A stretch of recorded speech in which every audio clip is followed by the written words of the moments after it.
Malam ada satu patient ni, dia wanita lah, Indonesian. Doktor, patient minta suntikan abeg. Kenapa tak minta dekat suami awak je? Kalau rumah sakit Konoha kan kita harus melunasi semua dulu. Indonesian tapi mereka pendatang asing tanpa izin lah.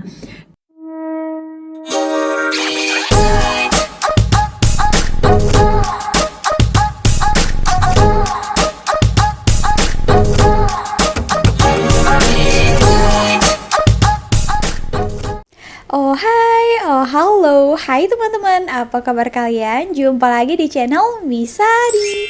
Semoga kalian yang menonton video ini tetap dalam keadaan baik-baik saja, yang pastinya tetap semangat dan selalu berpikiran positif ya. Video kali ini Sari terjumpa, ini yang mau menceritakan adalah dokter Malaysia tentang pasiennya. Ada beberapa itu adalah orang Indonesia. Ada di sini ceritanya yang kelakar, ada juga yang dramatis, mengharukan dan mengejutkan juga ya teman-teman. Ada beberapa cerita daripada pasien Indonesia nih. Sini Sari juga ada poin juga yang mau Sari utarakan untuk kita semua ya. Seperti apa ceritanya? Jom tengok video ini sampai akhir ya. Sebelum kita lanjut ke videonya, buat kalian yang baru saja tengok video Sari, jangan lupa untuk klik tombol subscribe-nya. Tanda kalian support Sari. Cerita-cerita dulu sementara nak tunggu pergi kerja. Satu cerita waktu saya di Jabatan Kecemasan. Waktu COVID jugalah, tapi waktu tu hospital still terima macam kes-kes yang trauma, kes-kes emergency yang trauma lah. Pasangan Indonesian tapi mereka pendatang asing tanpa izin lah. Dia datang, dia bawa isteri dia, katanya sebab kena langgar lori. So isteri dia semualah. Waktu tu hanya pesakit saja boleh masuk ke Jabatan Kecemasan, tak boleh ada waris. So pakcik ni didukung baby dia. Nurse kata, cik pesakit saja. So pesakit stay dan waris keluar lah. Tapi kan muka dia macam muka blur sangat-sangat sambil dia dukung anak dia tu lah. Dan dia macam tak tahu nak buat apa. Datang hospital tu pun dia sebab dia terpaksa sangat-sangat. Kalau tak, dia memang tak nak datang. Dia adalah pendatang asing tanpa izin. Okay, pendatang asing tanpa izin jarang sangat datang hospital. Usually benda tu akan disettlekan di rumah lah. Ikutlah kematian ke apa, dia orang akan settlekan dekat rumah je. Kita punya guide nampak pelik, baby tu pelik. Hanya baby dia macam, dia pegang baby dia macam ni.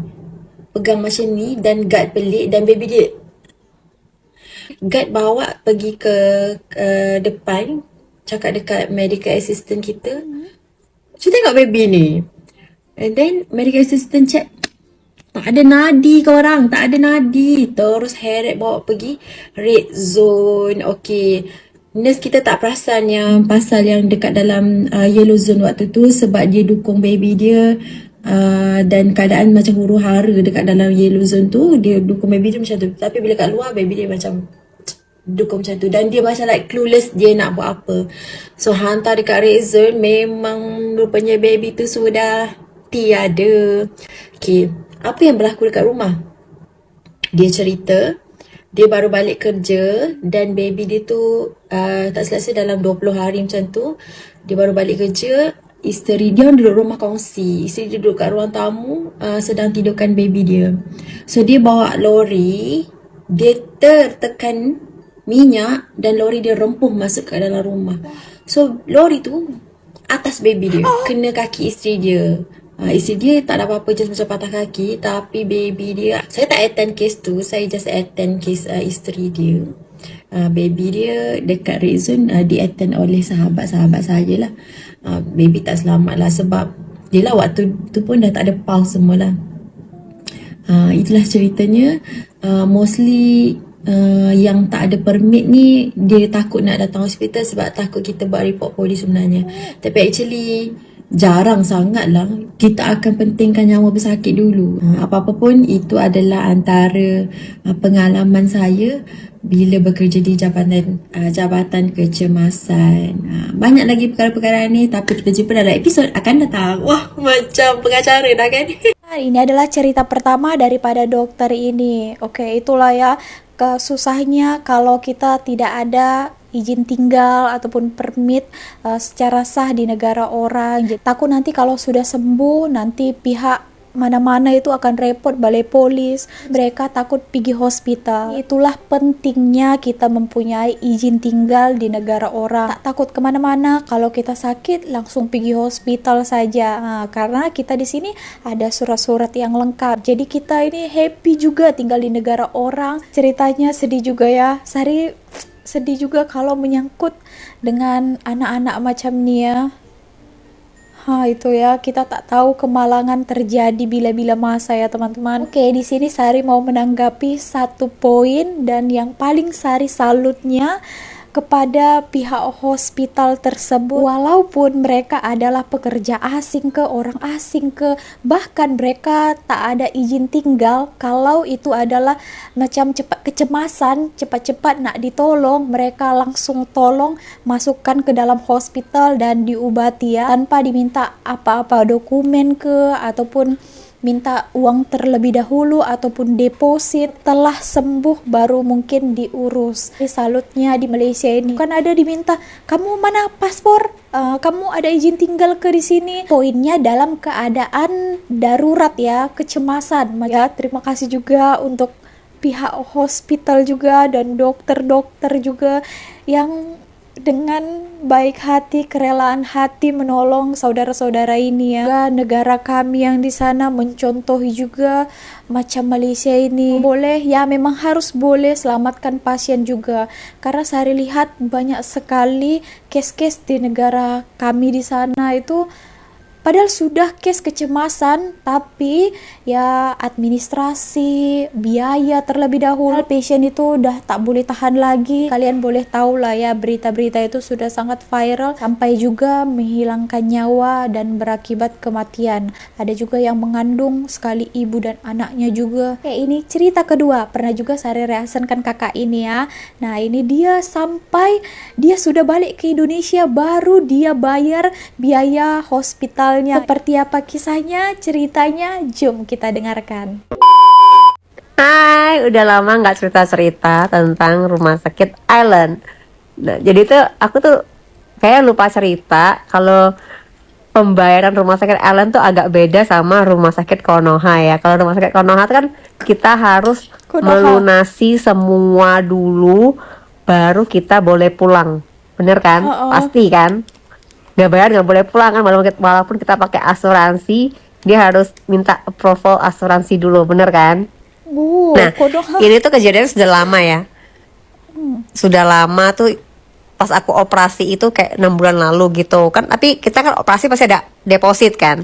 Nah, depositnya itu kan berapa, mungkin aku nggak tahu lebih atau kurang. Jadi tuh pas aku mau keluar rumah sakit selesai dioperasi itu, selesai rawat inap, aku mau keluar dong. Tau nggak rumah sakit itu ngomong apa? Ya udah kamu keluar dulu aja, nanti pas kontrol baru ngurus pembayaran. Belum bayar dia disuruh pulang dulu guys. Dia nggak takut kita kabur gitu loh. Kenapa aku inget hal ini? Karena teman aku tuh baru melakukan operasi juga di Island. Dia tanya aku, kok kayak gini ya pembayarannya, apa mereka nggak takut ya? Aku bilang, oh emang kayak gitu, aku juga digituin, disuruh pulang dulu, nanti hitung-hitungannya nanti pas kita kontrol keesokan harinya. Terus kata temanku, gila ya, takjub banget kata lihat rumah sakit sini, nggak kayak di Konoha, dia bilang gitu. Nah jadi aku keinget juga masalah ini nih yang di belakang aku ini nih. Gara-gara kemarin aku ke Island tuh kan mau kontrol kan. Aku tuh pas kontrol tuh emang nggak ditagi. Aku tuh dengan PD-nya, aku tahu nggak ditagi, tapi aku dengan PD-nya, oh mungkin free kali ya sama itu rumah sakitnya. Siapa tahu kan aku dikasih free gitu, aku bilang gitu sama suami aku. Sudah lewat beberapa hari, dia SMS, dia WA kayak gini. Ternyata mereka kelupaan guys, kelupaan lagi aku. Bisa gitu ya. Dia percaya banget ya kita itu bakal bayar. Ya aku pasti bayar sih, aku nggak mungkin nggak bayar, soalnya cuma kontrol murah doang kok. 300-an ribu gitulah, nggak mungkin aku kabur lah. Mau aku operasi aja, aku nggak kabur, tetap aku besoknya aku itu ngurus pembayaran gitu. Tapi yang aku sama teman aku takjub itu, mereka itu nggak takut pasiennya kabur nggak bayar gitu loh. Nggak ngurus pembayaran totalan dulu nggak apa-apa, yang penting kamu pulang dulu gitu. Yang aku keluar itu ya si susternya tuh bilang kamu jalan-jalan dulu aja, ngurus pembayarannya nanti aja besok, katanya besok pas kamu check out. Bisa gitu guys, aku tuh takjub banget loh, amazing gitu loh, amazing dengan pelayanannya, nggak takut kita hilang. Itu tadi cerita daripada kakak ini. Dulu pernah juga saya reasankan kakak ini, dia itu pernah operate di Malaysia, di Penang tepatnya. Selesai operate dekat sana mestilah kita kena kontrol macam mana perkembangan penyakit kita. Lanjutkan, dan dia salut, amazing itu terhadap hospital di sini tuh, tak takut. Padahal dia sudah siap, patutnya kena bayar lah. Kalau katanya tadi di Konoha, di Konoha. Oke, semua sekarang orang cakap Konoha ya. Dulu saya tak tahu, sekarang sudah tahu. Kena bayar dulu. Bahkan ya, ada di beberapa case saya tengok itu, masuk dulu kena bayar deposit, administrasi dulu, surat-surat, baru boleh berubat ya. Lagi kita dah berubat dekat sana, kalau mau balik mesti bayar dulu. Kalau tak, mana boleh dikasih balik kan. Tapi kakak ini dia sudah balik beberapa hari, barulah ditagih oleh pihak hospital. Dia cakap tadi tak takut ke? Mana tahu dilarikan gitu. Tapi mungkin mereka sudah percaya dan yakin kepada pasiennya ya. Yang paling disalutkan, ramai orang yang suka dan datang berubat. Berjuta-juta orang itu datang ke Malaysia untuk berubat, dikarenakan ya pelayanannya bukan langsung ditanya semua-semuanya, administrasi, apalagi case-case yang untuk kecemasan itu ya, mesti nyawa dulu diselamatkan ya teman-teman. Good job, terbaik hospital ya ada di Malaysia ini. Kita selanjutnya, kita kembali lagi ke dokter tadi. Ini cerita agak sedikit kelakar mengenai pasien daripada Indonesia. Oke, so kita tengok dulu ya teman-teman. Cium. Semalam ada satu patient ni, dia wanita lah, Indonesian. Dia datang ke klinik, dia cakap dekat staf klinik, saya datang nak ambil suntikan AB. Lepas tu staf klinik kata, apa dia suntikan AB? Suntikan AB tu suntikan apa? Alah, suntikan yang tak nak mengandung, dia kata macam tu. Lepas tu terus staf pergi dekat saya kan, doktor, patient minta suntikan AB. Lepas tu saya kata, suntikan AB? Suntikan apa tu? Dia kata tak nak ada anak. Saya kata, ha? Suntikan AB tak nak ada anak? Kalau pelik lah saya kata gitu. Kenapa dia tak minta dekat suami dia je? Suntikan AB kan?